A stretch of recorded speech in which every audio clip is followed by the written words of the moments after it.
Hey everyone, welcome to another episode of the Shaping Africa podcast. Today I am joined by Mugure Njendu. Mugure is a registered architect and urban planner. She's an EDGE expert. So EDGE is a green building standard developed by the IFC, which is a member of the World Bank.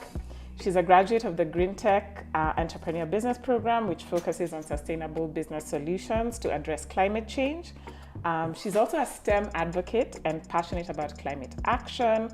Mugure has served in various leadership positions across East Africa and has a wide understanding of matters affecting the built environment around education, research, policy, legislation, and advocacy. Obviously, she's a very accomplished woman and has been featured on the top 40 under 40 women in both 2014 and 2019.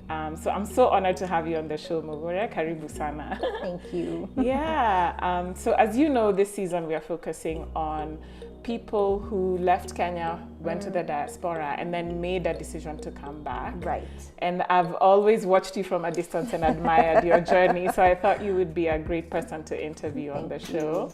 So I guess my first question for you is, how did you end up in the US? Okay. So I was sort of one of those people who went to the US as a de facto of having already family members who were based in the US. My older siblings, my sister and my brother, were already in the US by the time I finished high school. So it was almost a given that you'll apply to college to the US, and that's where you'll go for your college days. But I resisted it. I wanted to actually go to college in Kenya. Interesting. Yes, so I resisted it and actually caused quite a bit of friction between me and my dad, and that's like that 1 year after high school. But I don't regret studying abroad.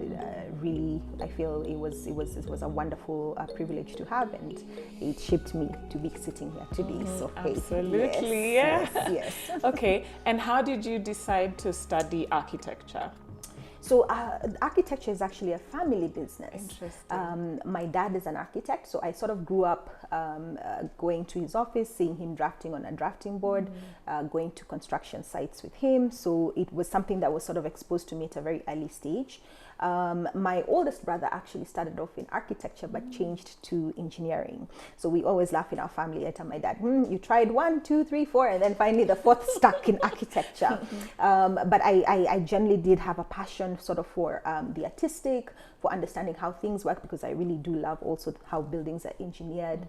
So for me, architecture was sort of this thing that I was exposed to at a very early age, but also sort of deeply entrenched in the things that I was passionate about. So that's what I went into. Amazing, yeah. And what was life like in the US for you as a student? Oh, interesting.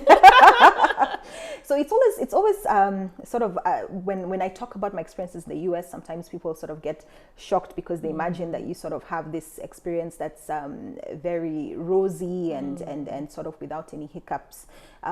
One of the things for us, I think, because we're sort of as a family, the siblings, we're all 2 years apart. So at some point, all of us were in college at the same time in the US. My brother was sort of doing his master's, my sister was doing her master's, and then the rest of us were sort of doing other degrees. So having 5 kids in college in America is no mean feat, which meant that, we also had to become responsible adults. Absolutely.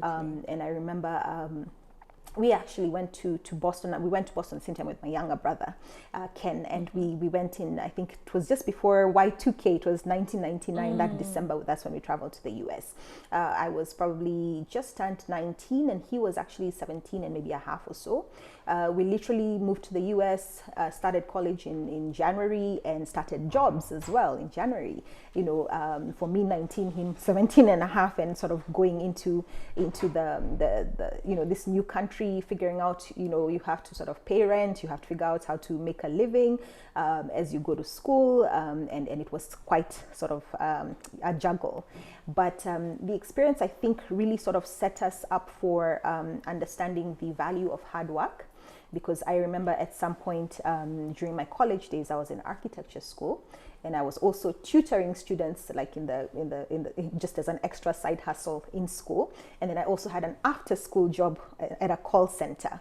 So it was literally you're juggling all these various things, but it does actually really teach you sort of discipline and hard work, which I don't think I'd have had that sort of background if it was not for that. Yeah. For sure. I'm listening to you and it's brought flashbacks of, there you go. of the hustle. Yes, the from hustle is undergrad. real. Yes, yeah, yes. I was in a pretty similar situation, Right. working at the bookstore, working at the contact center, Absolutely, night yes. job. Yes, night job, exactly. Yeah.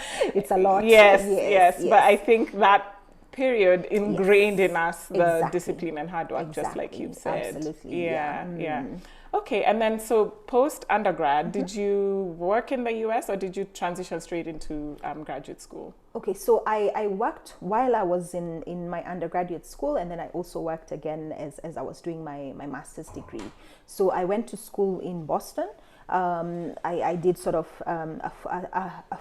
during the whole time when I was in school, I was sort of part-time employed, which meant after school, I would go to my work at the call center and check in at 5 o'clock and work till like 9 p.m. every single day. Then I used to have internships as well. And I remember one summer, I think I now look back at it and realize I was a mad person. I don't understand how I functioned. You were young. Yes, I had energy because I had a summer where I literally did my internship. I had 2 full-time jobs. I did an internship from every day from 9 a.m. to 5 p.m. and that was in an architectural firm in Winchester, Massachusetts. It's a high-end place, and we designed this fantastic high-end residential houses. And then I would leave that job, and then I would go home, sort of nap for 3-4 hours, wake up at night, get onto the subway, get onto the T, go to a night job at BFDS, financial services firm, and literally be on the night shift from midnight to 8 a.m. Then down from 8 a.m. leave, go back to my internship at 9 a.m. Wow. And I did that for the whole summer. It was literally that sort of thing because I knew I was going into my last year. I wouldn't have the bandwidth to be able to work and be able to do my last year project. So I was trying to save up enough money to be able to take my last semester off. And looking back, I'm like, I seriously worked 2 full-time jobs for a couple of months. But it was a good experience. It was tiring, but I would not have it any other way for sure. Yeah. Okay. So did you always know you were going to come back, or what was the point that was catalyzed the transition? So it's so funny. I'm literally one of those people who guys kept asking from the day that I arrived. It was, I knew that I was coming back to Kenya. It was never a question of whether or not I was coming back. And I remember that a number of times I'd have friends who'd ask me, so have you changed your mind? I'm like, no, I haven't changed my mind. I'm still going back to Kenya. And I'd keep doing this over and over again over the years where I'd be like, I'm still going back to Kenya. And one friend specifically was always notorious, but I'm really happy to say that he's now back in Kenya. Because he was particularly expecting me to change my mind. So no, I never sort of had any doubts about moving back. I lived in Boston, then moved to Miami, Florida. That's where I did my master's. And I think that if I was gonna stay, Miami was the place that was gonna convince me to stay. And it was tempting, but yeah, I came back. Yeah. What was the underlying I want to come back? That's an interesting question. I don't think I've really asked myself that question. But then now that you've asked it, I think for me it's really been fundamentally the fact that I'm a Pan-Africanist. I just sort of, I want to be in Africa. If I'm not in Kenya, I would be happy to live in Dakar. I'd be happy to live anywhere on the African continent as long as I was on the African continent. So I sort of, it's sort of a deep-seated need to be where my people are. Sure. Yes. Yeah. That's what it is. I definitely resonate with that myself. Yes, yeah. yes. And I think that's why I get excited about people coming back as Yes, well, absolutely. because I think that group of people has a potential to make a significant impact on the continent. Right. Yeah. Okay. Cool. Okay. So you've left Miami and you've landed in Kenya. Yes. Any surprises, shocks? Yeah, many of them. So yes, there are many of them. I think I really sort of took for granted the sort of the ease of, just day-to-day things that happen when you live abroad.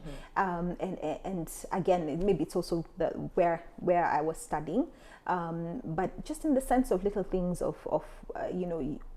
everywhere you're trying to cross the street, there's a street walk, there's sort of that thing that beeps and allows you to know this is the correct time to cross the road. Simple things like being able to do online banking, or if you do go in to actually do physical banking, then it's something really quick to do. Things. I moved back in 2006, so in the US we could call and order food to be delivered. Sure. There were certain things that were happening then there that were not happening here locally. So for me, I think really it was sort of that ease of just the day-to-day things, or even sort of just even buying things that are good quality at an affordable price. I still miss that actually right now, because I think that hasn't really fundamentally changed too much. So I remember just opening a bank account in Kenya was in 2006, was like I had to get a referral letter, and that was even before like Equity and all these other people were trying to get people to open up accounts. It used to be like you get a referral letter from 2 people who already have bank accounts in that bank. So it was such a process, and it really sort of made me realize that we sort of have to figure out a way to make it easier for people to work and live in our country, and that's really also sort of shaped some of my decisions in the past some 15 years or so. I've been back. Yeah, and how things have changed. Yes, they have. They really have. Yeah. Yes. For the better. Yes, for the better. And so, okay, did you go into the family business straight away? Or Yes. Okay. Yes. So I started off in the family business as an employee, and that was back in 2006. I worked for 5 years as an employee, did my registration exam, and then at that point now negotiated coming in as a partner in the firm. So since then I've been a partner in the firm. In 2008 I actually sort of moved to Nairobi, because I was based in Mombasa. I was based in Mombasa and moved to Nairobi and opened up the family business in Nairobi, because the family business for many years was based in Mombasa. Excellent. So opened up the business in Nairobi, and since then have been running that business, Get to the Architects and Planners, in Nairobi since 2008. One of the things I feel like it's also really important to talk about when you talk about family businesses, that it's important not to enter a business with expectations, because you are a member of the family, but also to sort of ask yourself, what do you bring to the table? And for me, that was a really important question for me to answer while I was practicing in the firm. What do I bring on the table? One of the things I think I'm really, really proud of is sort of transitioning the business from sort of a very analog way of doing things to sort of getting into this thing of the ease of doing business as a practice, that things can be made easier in how you work. So we, in probably the first 5 years of joining the business, really, I'm very honored to sort of talk about the transformation digitally, the transformation in terms of really even sort of our vision, because vision now became sort of for a longer term, and even just looking at things like just the sort of turnovers. We were able to increase our turnovers almost fourfold in 5 years, sort of just by injecting sort of a different way of thinking, and we work very well with my partner as well. So he has sort of this wealth of experience and industry and understanding how things work, and then I came in sort of with more radical energy, and it really was sort of a good melting point. What has it meant for your dad?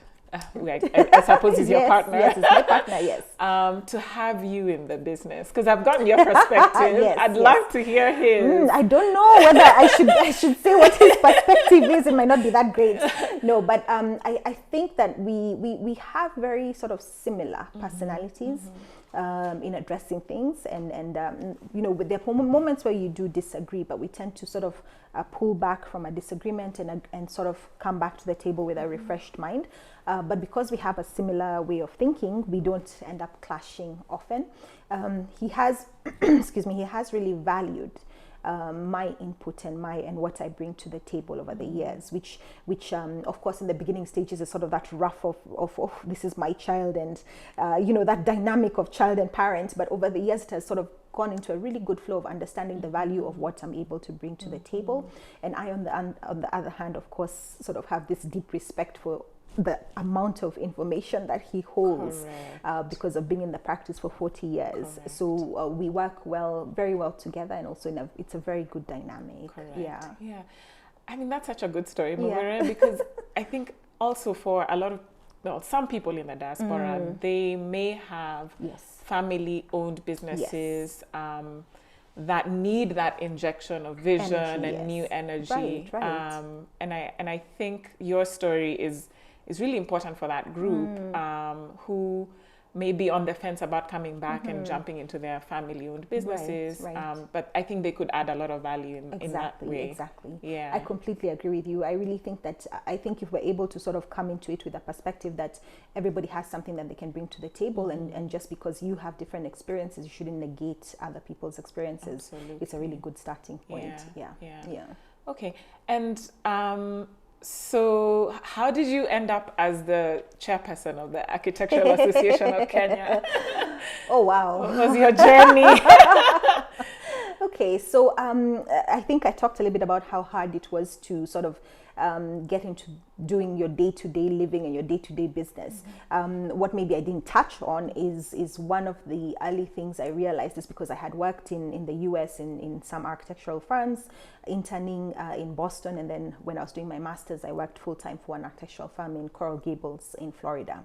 One of the things that I really appreciated in terms of the ease of doing business was really sort of when you have a plan that you're putting into the county of Coral Gables, city of Coral Gables. There's a system, there's a committee that meets, there's a clear process in terms of comments. You address the comments, and then your approval moves through the process.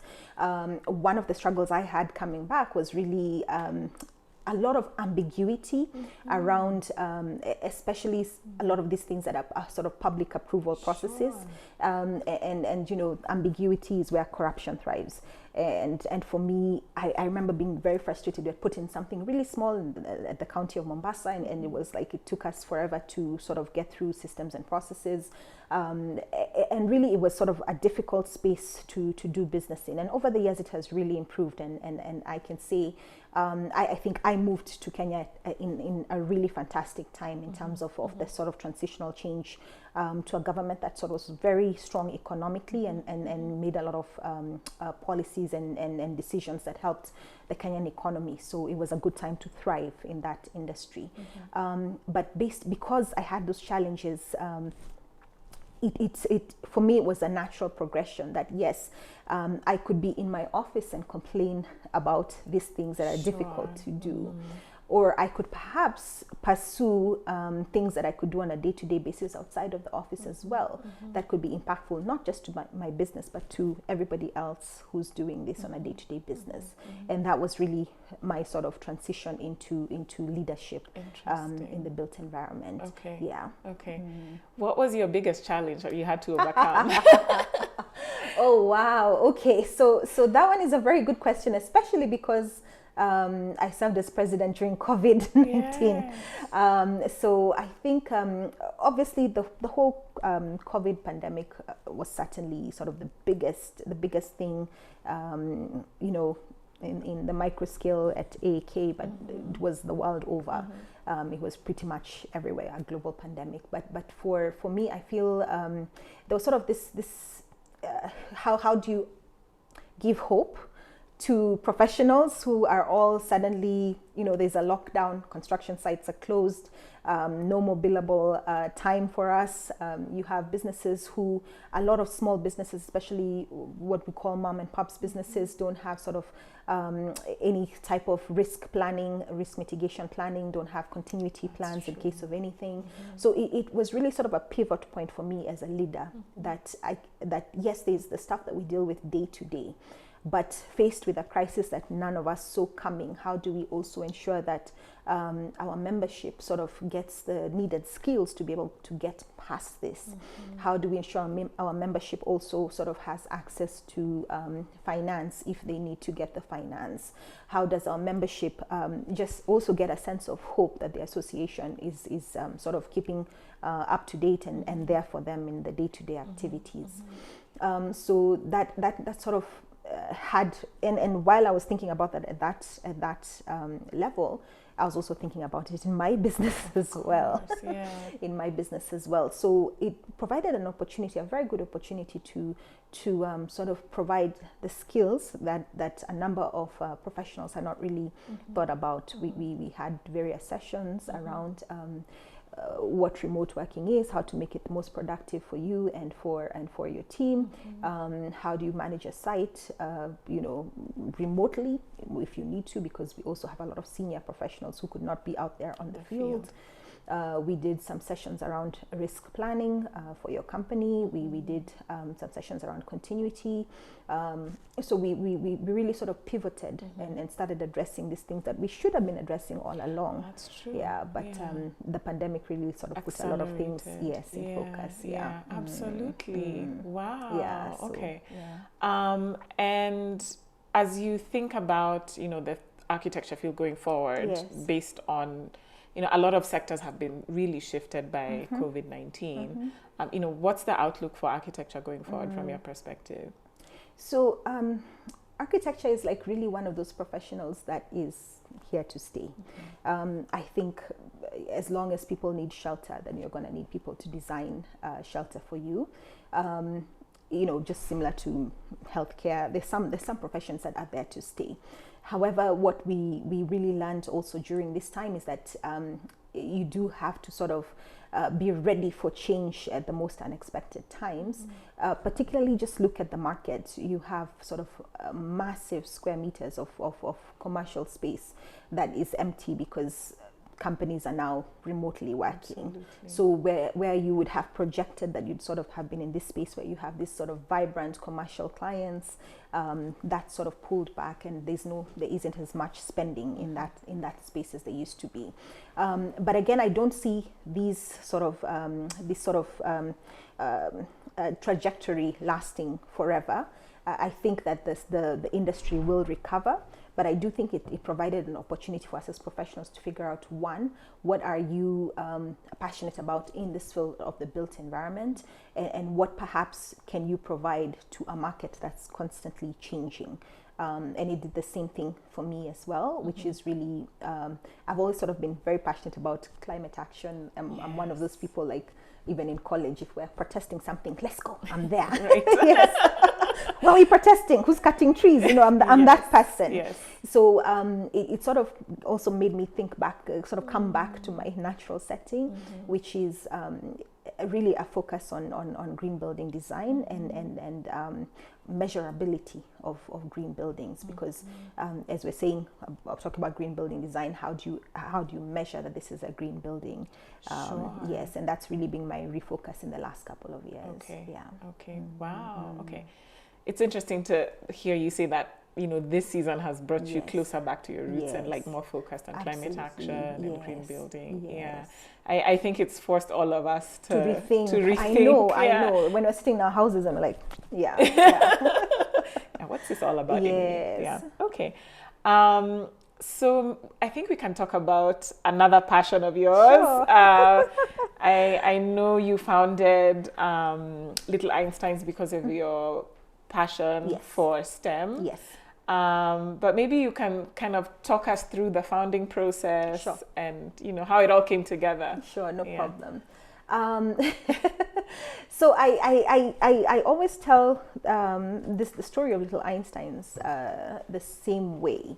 And if you've had it before, excuse me, but it's the story. I haven't. So okay, good.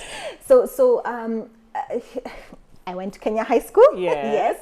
And I loved my biology teacher, Mr. Erisat. Oh, yes. He was fantastic, a good spirit. Yes. But I every time Mr. Erisat walked into the classroom, I would fall asleep.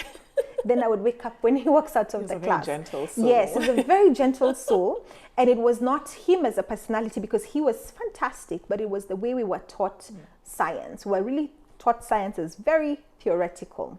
So for me, biology and chemistry were never subjects that I enjoyed in school, and not because there wasn't any interesting material, but because of sort of we were taught in the 844 system that you sort of cram things for an examination that you sit and you need to pass.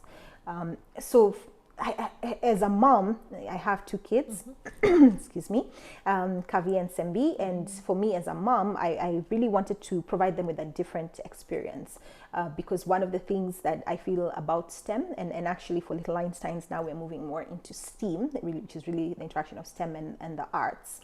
But one of the things that I really wanted for them to learn is sort of the STEM basics of inquisitiveness, the curiosity of learning, that if you want to get a certain output, what are the steps that you need to take there, and if you don't get there, what did you learn during the process? So it's really sort of about critical thinking, because with Little Einsteins what we focus on is not curricular, we focus on project-based learning, so that children have a project that they're undertaking, and through the process of undertaking that project they are learning during that process. So I call Little Einsteins my third baby, after my 2 kids. So it was really a product that was sought to address the issue of how do we ensure that we're raising children to question, how do we ensure we're raising children to be critical thinkers in the STEM field, and really towards being grown-ups who are people who generate African solutions for African problems. Because even as we're talking about entrepreneurship, yes, I started a business, but how do I get my kids to that point? And that's where Little Einstein started. Amazing. Yeah. And how big is Little Einsteins now? So we have grown quite a bit over the years. We celebrated our 5th year this year. When we started off, it was, really just, we're the only product in this market that's focused on STEM learning for children as young as 3 years old. And have a lot of parents be like, but my 3-year-old understand the concepts. So we are, by the time COVID hit last year, we were in 25 schools in terms of providing our program as a STEM in-club program. And sort of the impact around the number of kids we impact on in a yearly basis, whether it's through holiday camp, in-school programs, our weekend programs, that was about 1,500 children per year who are running through our program in one way or the other. So really in terms of impact, we've seen kids who've grown from the 3 years when they entered to our program to being 8 years old. It's literally my son looking at the progress. Annually we hold a science fair, and we've seen those children from 3 years old do a project submitted for the science fair, and see children who are 8 years old.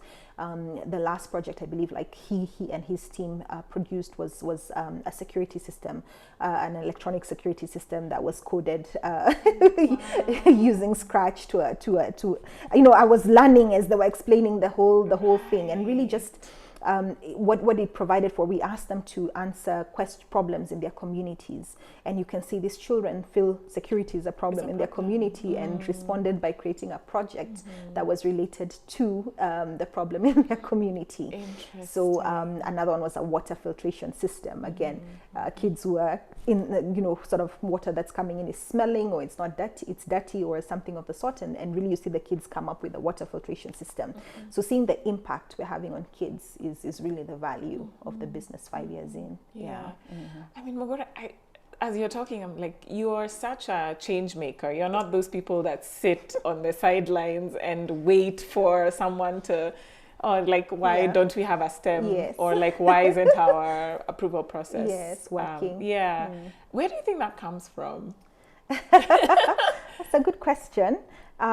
Okay, so both my parents, both my mom, my late mom, and my dad are very much sort of people who fundamentally believe in 2 things.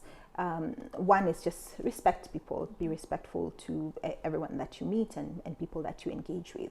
And that for me, I feel has really impacted my journey as well, because you get a sense of it, especially because in construction work you'll deal with a range of people, whether it's fundis on site to your client who is sort of investing multi-millions of shillings into a project. But just really just be respectful, because to people, and understanding that fundi on the site has knowledge that you do not have, and neither does your client, and your client has information that fundi doesn't have. So everybody comes from something that they're passionate about and something that they understand. The second is really hard work. Both my parents were sort of people who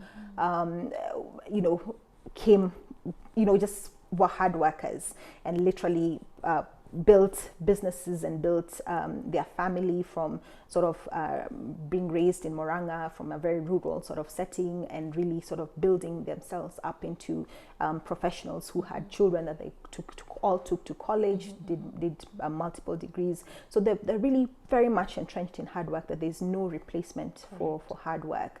And for me, that has been sort of my driving force, is that it's really important to invest your time, your energy, your respect into things that you value. Sure. And that's sort of been the thing that has driven me into going into other areas. Okay. Yeah. You've accomplished so much, Mugure, already. You know, as you kind of look forward, and you talked about last year being a pivot point for you.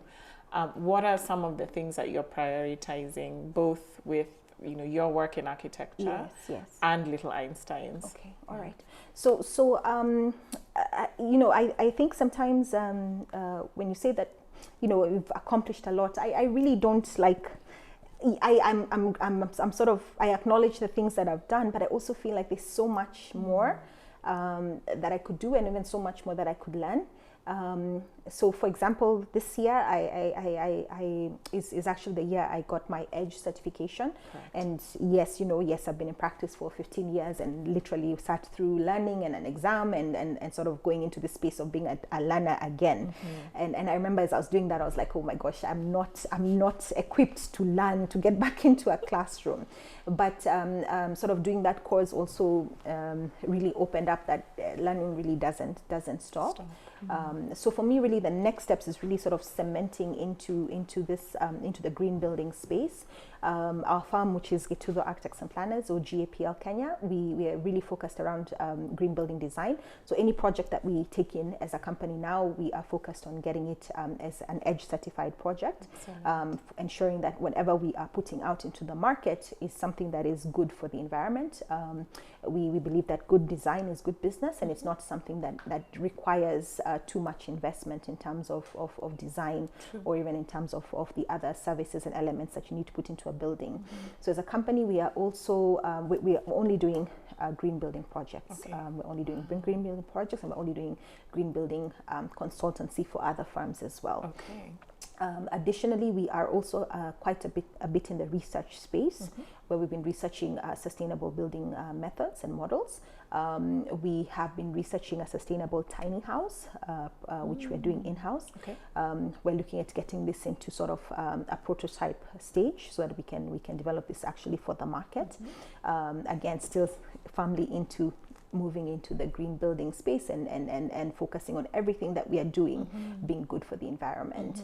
On the Little Einstein side, we are very much in, last year again was a pivot point for us, because we are a company that's very focused on project-based learning. So our kids have to have materials, have to have STEM materials, whether it's electrical circuits, whether it is, they're making slime and they need the glue, they need the vinegar, they need the bicarbonate of soda. So it's really been touch.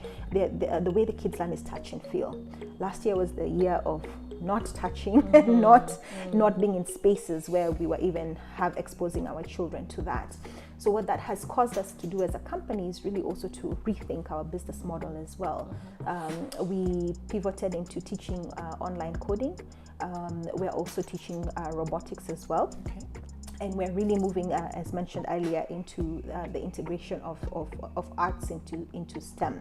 In the past, we've really been focused as a STEM company, but based on my background as well, and even based on sort of the projects that we see being rolled out to every science fair, is that we now need to think, as we're developing those projects, how do we get those products market ready? And that's really where the art and the design, industrial design element comes into it. So we want to expose children into that as well, that we're not just telling them figure out the experiment and the science behind something, but if they end up being an entrepreneur in that space, they need to make that a marketable project, and that marketable project can only get there through design.